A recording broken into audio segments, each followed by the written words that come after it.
நோன்பு பெருநாளன்று செய்ய வேண்டிய சுன்னத்தான அமல்கள். 1. மிஸ்வாக் செய்வது. 2. குளிப்பது. 3.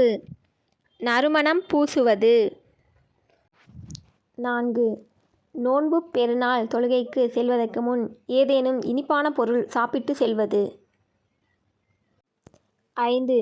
சதகத்துல் ஃபித்ர் கடமையாக இருந்தால் ஈத் தொழுகைக்கு செல்வதற்கு முன்னால் அதனை நிறைவேற்றி விடுவது. 6. பெருநாள் தொழுகைக்காக நடந்து செல்வது. அவசியமின்றி வாகனத்தில் செல்லாமல் இருப்பது.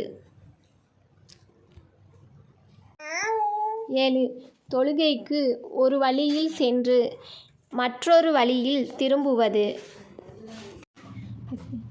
8. பெருநாளன்று அல்லாஹு அக்பர் அல்லாஹு அக்பர் லா இலாஹா இல்லல்லாஹு வல்லாஹு அக்பர் அல்லாஹு அக்பர் வலில்லாஹில் ஹம்த் என்ற தக்பீரை அதிகமாக சொல்வது.